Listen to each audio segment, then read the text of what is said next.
Muy bien, continuamos aquí en El Observador TV y les damos la bienvenida y los muy buenos días a Román, alcalde presidente de Black River Caviar. Román, muy buenos días, bienvenido. Gracias por estar aquí. No, gracias a ustedes. Bien, contanos cómo surge esta aventura por el mundo desconocido, ¿no? Para nuestro país, para la industria uruguaya. Sí, para la industria uruguaya un poco desconocido. A nivel mundial ya somos bastante conocidos. La familia nuestra toda la vida tuvo agencia marítima en el puerto y manejábamos casi que el 90% de la flota pesquera rusa operaba con nuestra agencia. Y bueno, fue ahí que de tanto, o sea, había una muy buena relación con los capitanes cada vez que venían al puerto, hacían asados en la oficina, se los trataba muy bien. Siempre insistían con que Uruguay tenía condiciones óptimas para la cría del esturión.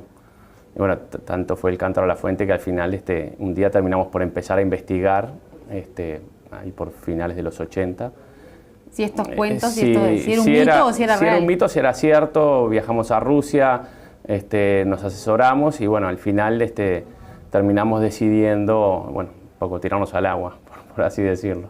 Bien, y les contaban, les mencionaban un famoso estudio que se había hecho, ¿verdad? Sí, nos mencionaban, o sea, en el puerto de Montevideo operaban todos los barcos científicos de Rusia que trabajaban en la Antártida, ¿no? Y bueno, ellos manejan mucho tema de rastreo, monitoreo satelital y nos comentaban que por los estudios que habían hecho de la parte del cono sur, Uruguay presentaba un rango de temperaturas y una abundancia de agua que lo hacían ideal para la cría del esturión. O sea, las condiciones adecuadas para poder desarrollarlo. Una vez que, bueno, verifican, ¿no?, estos datos, que en Uruguay se tenían las condiciones adecuadas, ¿cuál es el siguiente paso? ¿Cómo arranca? Ahí lo que hicimos fue un relevamiento de todo el país, que nos llevó casi 2 años, viendo los distintos posibles cursos de agua o embalses que se podían estudiar para implementar el criadero. De todos los lugares que recorrimos, el Río Negro fue el que presentó las mejores condiciones. Y dentro del Río Negro en particular, Baigorria. O sea, el Río Negro es un sistema que tiene 3 represas. Baigorria es la que está en el medio, es la más pequeña de las 3, pero es la más estable. O sea, tanto aguas arriba como Palmar, o sea, Bonete aguas arriba como Palmar, que está aguas abajo, tienen fluctuaciones de su nivel debido a las lluvias que pueden ser, en el caso de Bonete, de hasta 14 metros entre la cota máxima y la mínima. Baigorria, al ser una represa de generación y no de almacenamiento de agua, tiene una cota fija que es 54 metros sobre el nivel del mar, más o menos 15 centímetros es la variación anual, o sea que casi siempre está en la misma cota, lo cual facilita mucho el tema de la etapa de cría que se hace en jaulas flotantes en el lago, sino el tema de los anclajes cuando tenés una variación de cota tan alta, claro, te complica. Y la otra ventaja es que al ser, yo diría que casi 100 veces más chico el área, el volumen de agua que tiene con respecto a Bonete, cada vez que Bonete renovó sus aguas una vez, Baigorria las renovó 100 veces, porque si Bonete está generando, Baigorria tiene que generar. O sea, no puede acumular agua, entonces eso la transforma casi que en un río muy lento que fluye todo el tiempo, lo cual para nosotros es ideal. O sea, esas son las condiciones óptimas para poder desarrollar. Exacto, tener una buena renovación de agua. El Río Negro, Uruguay ya de por sí al norte del Río Negro tiene muy pocas industrias, o sea que la calidad de agua es muy buena. Y además el lugar donde estamos ubicados en Baigorria nos permite obtener el agua del embalse por gravedad sin tener que utilizar bombeo, de un flujo de casi 3.000 litros por segundo, que es impensado en cualquier otra parte del mundo, ¿no? Poder renovar esa cantidad de agua por segundo, ¿no? Para que tengas una idea, en Miami hay una granja que ellos pueden renovar, tienen autorización del estado de Florida de 20 metros cúbicos por día. Eso es lo que nosotros gastamos en 7 segundos, más o menos. Impresionante. Una idea de la renovación de agua que tenemos. Bien, ¿y cómo fue? Bueno, encontraron el lugar, ¿no? Se tenía el lugar que llevó 2 años de investigación. Exacto. Una vez que se encontró con el lugar, me imagino, bueno, lo que fue generar lo que es la granja, fueron a comprar maquinaria por distintas partes del mundo. Sí, nosotros compramos todo el equipamiento antes de obtener la licencia de introducción del esturión. El esturión, como es una especie exótica, requirió presentar estudios de impacto ambiental, tanto en Uruguay como en Argentina y en Brasil. Que Uruguay, Argentina y Brasil hay cierta cooperación en lo que se refiere al ingreso de especies exóticas. El esturión, a pesar de lo que mucha gente cree que es depredador, es un pez bentófago, o sea que se alimenta del fondo, no es depredador. Y o sea que no corren riesgo las especies autóctonas. No, y las condiciones climáticas de Uruguay no tiene un invierno tan frío como el que necesita para poder madurar y poder reproducirse. Entonces hubo que hacer todos esos trámites primero, que nos llevaron aproximadamente unos 3 años. Ya habíamos comprado todo el equipamiento.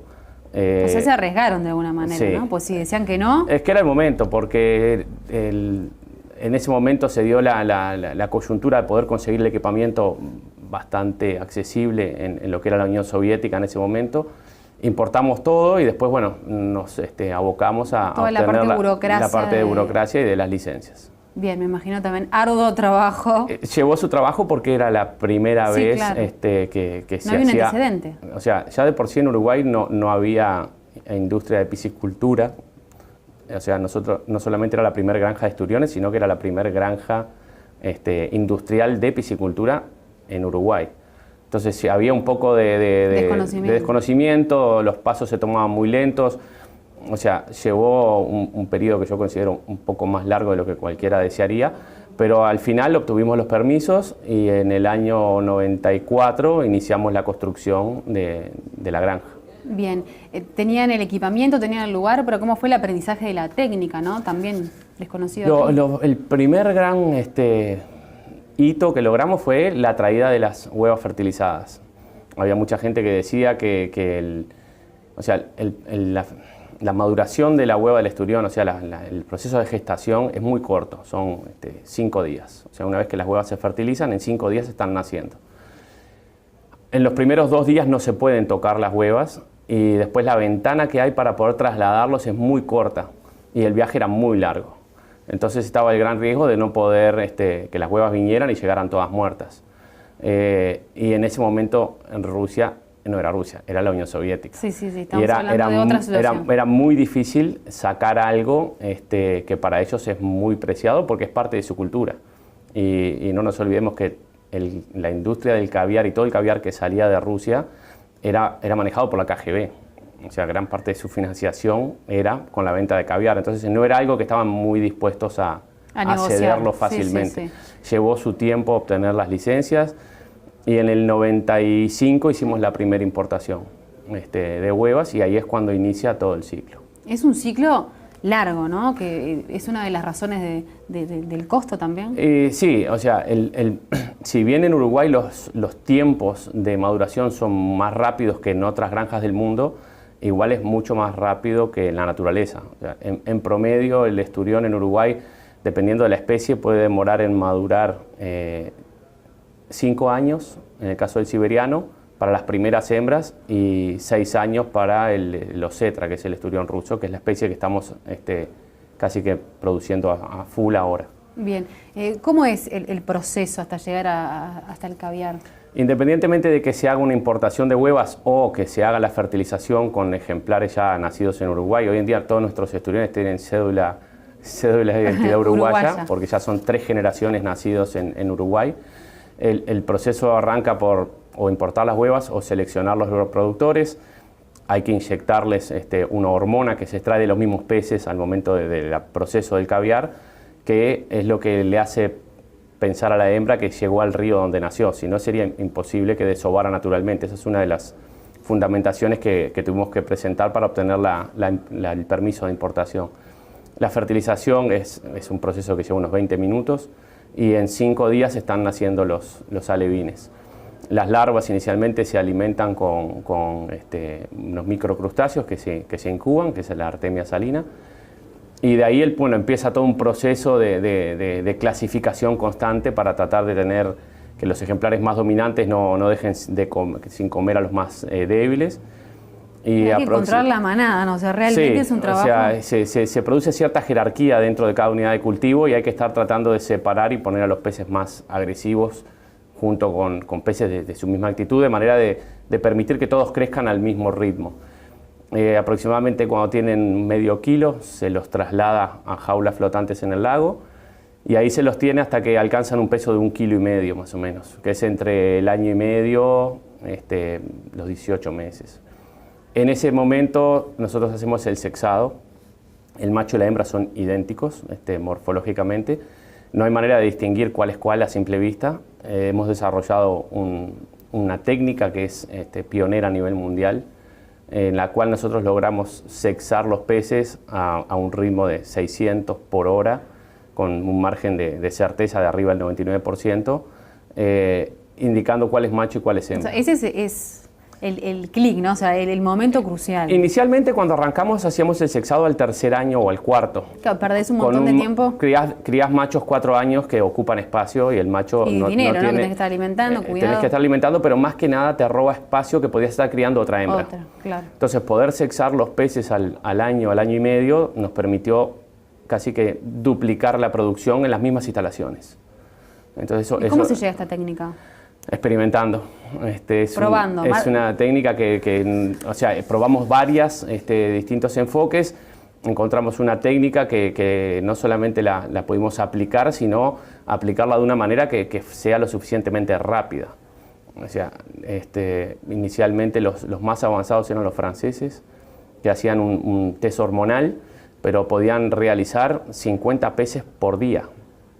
Nosotros por día podemos llegar a sexar 5.000. Con el resultado en tiempo real, mientras que por hormona tenés que esperar una semana para tener el resultado. O sea que eso nos dio una ventaja sobre el resto de los competidores, porque en nuestra granja el 99% de los peces son hembras. O sea no se pierde tiempo. No, lamentablemente los machos tienen... tienen poca vida en Uruguay. Tienen poca vida, sí. ¿Y qué pasa con los machos? Pues se exporta la carne también. La carne se exporta. Hoy en día en origen, en Rusia, no hay... esturión. Eso es increíble, ¿no? En el mar Caspio hay una prohibición de su captura ya hace más de 5 años. Al no tener esturión, es como que el día de mañana nosotros nos quedáramos sin carne. Igual se la compraremos a los esquimales, pero carne que coman, para ellos el esturión es como el asado para nosotros. Entonces es un producto que es muy valorado para ellos y lo estamos exportando regularmente a Rusia. Bien, una vez que se hace este proceso, ¿no? Se conoce cuál es la hembra, cuál es el macho, ¿cómo sigue? Bueno, a partir de que se hace el sexado, nosotros clasificamos los peces por tamaño, nunca mezclamos distintas zafras y se sigue un proceso de engorde hasta que tienen aproximadamente 4 años. Al 4.º año se realiza una biopsia a cada uno de los ejemplares y se les implanta un microchip.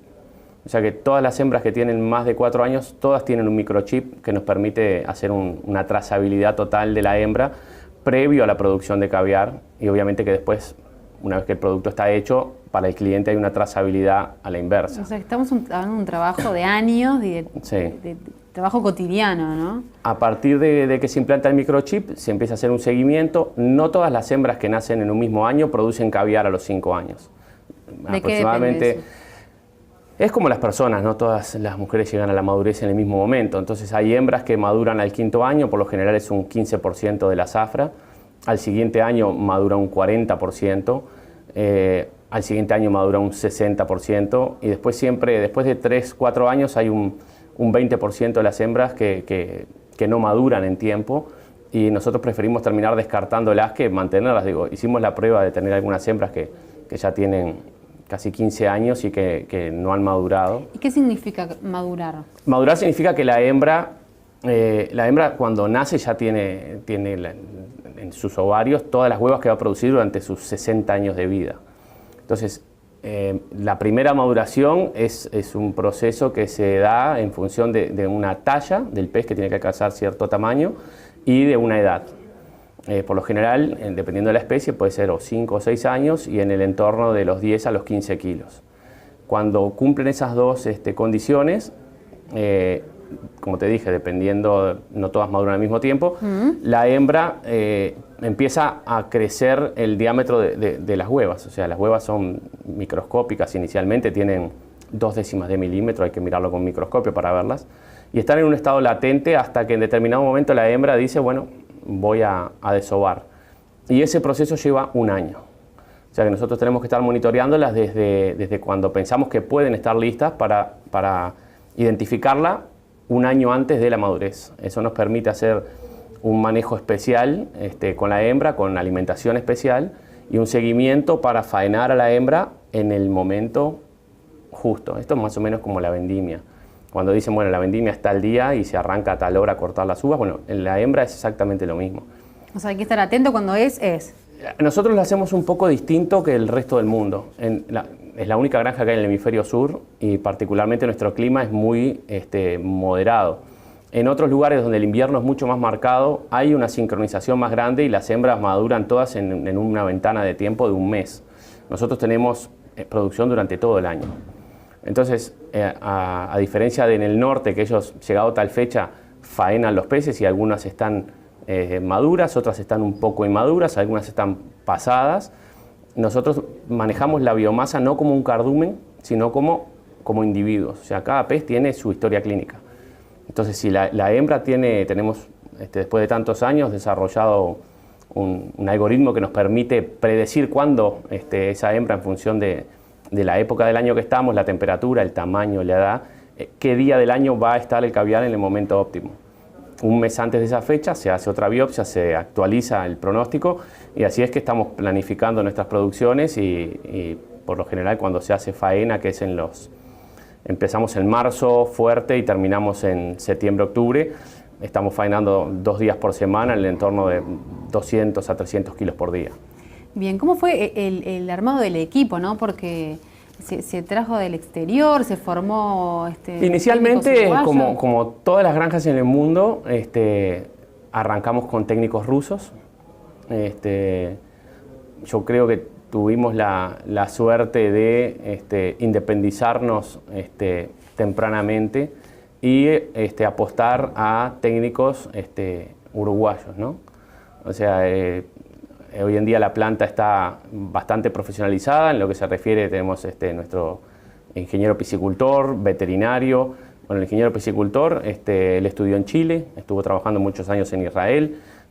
Hoy en día es el encargado de la parte de producción. Veterinario, amigo mío, jugaba al fútbol cuando teníamos 15 años. Recientemente contratamos a una especialista en máster en piscicultura, que si bien nació en Barcelona, es hija de padres uruguayos que han migrado de vuelta en función de que las condiciones en España no son las mejores. No está bueno. Pero es un plantel de gente joven, capacitados todos y todos uruguayos, que hoy en día nosotros comercializamos nuestro producto con el sello de Uruguay muy fuertemente. Eso me llamaba la atención, leyendo un poco entrevistas que te habían hecho antes, de que al principio la estrategia de marketing venía por el lado de que los habían preparado los rusos y que no, con ese conocimiento, y hoy en día ya no. Inicialmente, al ser tan desconocidos, cualquiera le decían caviar y Uruguay, parecía un poco irreal. Entonces, al principio nos colgamos un poco de esa carreta, de decir técnicos rusos, asesoramiento ruso. Después el caviar, debido a la calidad que nosotros tenemos, fue ganando prestigio y renombre. Y hoy en día, como caviar de granja, el caviar uruguayo es de los mejores del mundo. Y hacemos muchísimo hincapié en el origen Uruguay y el sello nuestro, que es Familia Alcalde. Un poco como para darle ese mismo estatus de esas bodegas que tienen un apellido detrás, que no es simplemente un proceso sí, ese valor también del trabajo, ¿no? Artesanal de alguna manera. En sí, si bien hay toda una planificación detrás, la preparación del caviar es muy artesanal. Bien, ¿y cómo los ha recibido el mercado mundial? ¿Cómo fue el arranque? ¿No? Me imagino, bueno, como decías recién, venir de Uruguay, un país bastante desconocido. Al principio costó, principalmente porque cuando ingresamos al mercado mundial, el caviar salvaje todavía se comercializaba. Entonces el caviar de granja era visto como algo de segunda clase. Está la particularidad de que nosotros iniciamos el cultivo de caviar de granja. Somos 4 o 5 granjas las que empezamos todas en la misma época. Somos de los 4 o 5 más jugadores más viejos dentro del escenario. Eso se revierte después cuando el caviar salvaje desaparece y empezás a competir con otras granjas y obviamente que el mejor caviar salvaje es difícil de igualar, pero la trazabilidad del caviar de granja, el caviar salvaje es imposible que la tenga. O sea, nosotros tenemos un producto que es constante todas las partidas y eso el cliente lo valora muchísimo. Entonces, al principio costó un poco ingresar en el mercado mundial. Una vez que llegás y ven que es buena la calidad y que la repetís año a año, vas generando tu reputación. Y de vuelta, ¿no? Y un poco lo que hicimos nosotros, que es a la inversa que lo hace todo el mundo, primero nos hicimos conocer en el exterior y ahora estamos abocados un poco también a desarrollar el mercado nacional, ¿no? Bien, ¿cuántas toneladas se exportan? Y nosotros el año pasado exportamos en el entorno de 7 toneladas. Este año vamos a repetir la producción y estamos pasando a una producción, en mis planes de producción, que en 2 años estaremos llegando al entorno de las 14 toneladas. Bien, ¿y cuáles son esos mercados más fuertes? Hay 3 grupos así geográficos. Por un lado tenés Estados Unidos, que es un mercado tradicional. Europa es el principal mercado por tradición y por volumen. Y después tenés Rusia y Asia, serían en un tercer grupo. Bien, ¿qué pasa con el mercado local? Solamente el porcentaje era un 1%, una cosa así que queda. O sea, para lo que es Uruguay, el mercado que hemos desarrollado es bastante importante si uno lo compara con otros países, ¿no? O sea, hoy en día yo te diría que nosotros vendemos más caviar en Uruguay que lo que vendemos en toda América del Sur. O sea, Uruguay está consumiendo en el entorno de 100 a 150 kilos por año, que para ser un país tan chiquito es un disparate. ¿Y eso a qué lo Y relacionas? hemos hecho algunas propuestas para tratar de hacer el producto conocido. Hemos trabajado muy fuerte, hay más de 20 restaurantes y boutiques que están ofreciendo el producto. Algunos de ellos han sido seleccionados especialmente por nosotros como Caviar House oficial de la marca. Y últimamente hicimos un lanzamiento de una propuesta gastronómica que se llama el Platinum Station, que hay veces que la gente puede decidir comer el caviar, pero no lo va a saborear de la misma manera que si te lo brindan en un paquete ya todo armado. Entonces, lo que se ideó es una propuesta en la cual contratás el servicio, podés elegir distintos chefs locales que te preparan distintas presentaciones y bueno, tenés una fiesta y querés agasajar a tus invitados. Se viene con una estación, una mesa, mantelería, los cubiertos, la cristalería y una preparación que lo único que tenés que dedicarte es a disfrutar del producto mientras que alguien se encarga de servirlo como corresponde. Uno piensa en caviar y piensa en ese producto elite, ¿no? Como premium. ¿Eso ha cambiado con el tiempo? Eso varió a lo largo de la historia. Inicialmente el caviar era considerado una comida de los pobres. Cuando el esturión era súper abundante, el caviar surge simplemente por un tema de conservación. Antes se salaba todo para preservarlo. El caviar inicialmente tenía un porcentaje de sal de 10% que hoy en día es impensable, es incomible. Con el tiempo el esturión se fue haciendo cada vez más escaso y pasó a ser la comida de los zares. En un momento la Unión Soviética, cuando desaparece, hay como una invasión en el mercado de caviar del mercado negro y los precios bajan, vuelven a subir y hoy en día están estabilizados. Sigue siendo un producto de élite, ¿no? O sea, el que lo consume no lo consume para sacarse el hambre, es un producto que uno para disfrutar. Disfrutarlo, es exacto. ¿Y hay un conocimiento de cómo, eso que decías, de cómo prepararlo, de en qué momento, de con qué bebida acompañarlo, o todavía eso es nos algo falta aprender? Que, dependiendo de los mercados, y hay un tema que la gente que vivió la época dorada del caviar es gente que ya está pasando mejor vida, por así decirlo, ¿no? Claro. Es gente que el nuevo consumidor de caviar es una franja etaria nueva, hay que educarlo. En Uruguay ya de por sí estamos educando desde cero, porque si bien hay gente que viaja mucho y que lo conoce, la mayoría de la gente no conoce las diferencias de los distintos tipos de caviar, o que puede haber un caviar que es sintético o que es símil, porque es hecho de otro pez y las huevas son teñidas. Entonces a veces cuesta que aprecien el verdadero Claro. caviar original. Bien. Si bien durante mucho tiempo fueron los únicos tener una granja, ahora se ha generado algunos competidores, por decirlo de alguna manera. Sí, o sea, todavía no estamos compitiendo porque no han alcanzado una etapa de producción. Igual tenemos una relación y una comunicación bastante fluida con ellos. La idea es no competir entre nosotros, porque a mí lo que me interesa es que el producto Uruguay siga siendo de primera clase. Claro. Entonces, o sea, ¿te importa que tengan un buen producto? Claro, o sea, va a ser imposible evitar que aparezcan otros productores. Sí. Lo que sí buscamos es colaborar o por lo menos ponernos de acuerdo de manera de salir con un producto de excelente calidad. Digo, a mí no me interesa que a nadie que esté pensando en criar esturión en Uruguay y producir caviar le vaya mal porque me termina repercutiendo, ¿no? Sí, después, bueno, el caviar uruguayo tiene mala repercusión, sí. Exacto. O sea, lleva mucho tiempo obtener una reputación y eso es muchas veces de entregar siempre un producto premium, y basta que hagas las cosas mal una vez para que ya te miren con otros ojos. ¿Cómo es la conquista de los mercados internacionales? ¿Se va a ferias? ¿Se va a eventos? O sea, se participan en algunas ferias anualmente. El mundo del caviar es muy pequeño, yo te diría que nos conocemos absolutamente todos. Maestros de caviar son menos aún. Yo tengo el privilegio y la suerte, porque me tocó a mí hacerlo dentro de mis 4 hermanos, de ser el maestro de caviar. Tengo otro hermano menor, que es Hugo, que está trabajando también en formarlo, estoy formándolo como maestro de caviar. Hoy en día soy el único maestro de caviar en el hemisferio sur. A nivel mundial debe haber no más de 20 o 30.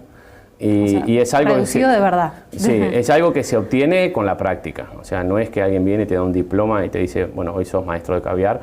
Lleva tiempo, es un arte. Es una tarea muy sacrificada, o sea, La producción en sí tiene sus problemas, ¿no? O sea, no es solamente la producción, hay toda una planificación de distintos grupos. Digo, es una actividad muy larga que requiere de mucha planificación. Claro, el margen de error es poco. Nosotros somos 4 hermanos. Mi hermano Pablo es el que está encargado de la parte financiera, o sea que para yo poder hacer lo que hago, él se tiene que encargar de que estén todos los recursos financieros y la planificación, seguimiento de los clientes. O sea, no todo empieza cuando se mata la hembra y se hace el caviar. Es 7 años de trabajo para atrás, y en el día a día es pensar en 7 años para adelante, ¿no? Javier, que es mi otro hermano, es el encargado de la parte comercial. Él es el que está más en contacto con los clientes a nivel mundial. Se hace un trabajo bastante constante día a día para tratar de seguir estando en la cúspide, ¿no? Uno piensa, ¿no? En la palabra emprendedor, ¿no? En aquel que está un paso adelante, que ve en algo a futuro. En eso también el padre de ustedes tuvo mucho. Tu papá, Walter, siempre fue comerciante, ¿no? Él siempre compraba y vendía. Y me acuerdo que un día dijo, bueno, en algún momento voy a querer producir algo. Y bueno, y fue que se dio la oportunidad de hacer esto, que fue una visión que tuvo nuestro padre, que la verdad que en su momento la mayoría de la gente pensaba, están locos. Están locos.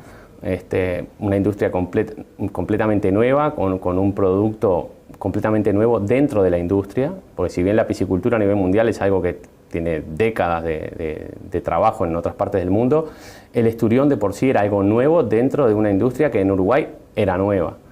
Entonces, sí, el riesgo era doble. El riesgo era el doble, y muchas cosas que quizás en otras partes la solución está al alcance de la mano, en Uruguay hubo que hacer todo de cero. Que por otro lado te lleva un poco a pensar por fuera de la caja, como le dicen, y uno termina, si bien tiene sus errores, también tiene muy buenos aciertos que te terminan posicionando por encima competitivamente con el resto, ¿no? El caso del sistema que tenemos implementado ahora de cultivo es único en el mundo. Nuestro método de sexado, somos pioneros. ¿Y este método de sexado que me decías, cómo lo han visto en el mundo? ¿No han venido interesados en comprarlo? Hay 2 o 3 métodos que se están aplicando. Este particularmente requiere de conocer la técnica y después de cierto entrenamiento. Hay otros métodos que algunas personas prefieren aplicarlo porque es más sencillo de hacerlo, tienen un margen de error mucho más grande. Es algo que nosotros lo hemos mantenido un poco en secreto, ¿no? Bien. Y si bien damos el servicio y, por ejemplo, hemos ido a las otras granjas que hay acá a realizar el servicio, realizamos el servicio pero no transferimos la tecnología. Es Bien. algo que... Hasta por ahí nomás. Hasta por ahí nomás, exacto. Bien, bueno, te agradezco mucho haber estado esta tarde aquí en El Observador TV. Muchas gracias. Gracias a ti. Una relación con los capitanes, cada vez que venían al puerto, hacían asados en la oficina, se los trataba muy bien. Siempre insistían con que Uruguay tenía condiciones óptimas para la cría del esturión. Y bueno, tanto fue el cántaro a la fuente que al final un día terminamos por empezar a investigar, ahí por finales de los 80. Si estos cuentos, si era un mito o si era real. Si era un mito, si era cierto, viajamos a Rusia, nos asesoramos y bueno, al final terminamos decidiendo, bueno, un poco tirarnos al agua, por así decirlo. Bien, y les contaban, les mencionaban un famoso estudio que se había hecho, ¿verdad? Sí, nos mencionaban, o sea, en el puerto de Montevideo operaban todos los barcos científicos de Rusia que cota fija que es 54 metros sobre el nivel del mar, más o menos 15 centímetros es la variación anual, o sea que casi siempre está en la misma cota, lo cual facilita mucho el tema de la etapa de cría que se hace en jaulas flotantes en el lago. Sino el tema de los anclajes, cuando tenés una variación de cota tan alta, claro, te complica. Y la otra ventaja es que al ser, yo diría que casi 100 veces más chico el área, el volumen de agua que tiene con respecto a Bonete, cada vez que Bonete renovó sus aguas una vez, Baigorria las renovó 100 veces, porque si Bonete está generando, Baigorria tiene que generar. O sea, no puede acumular agua, entonces eso la transforma.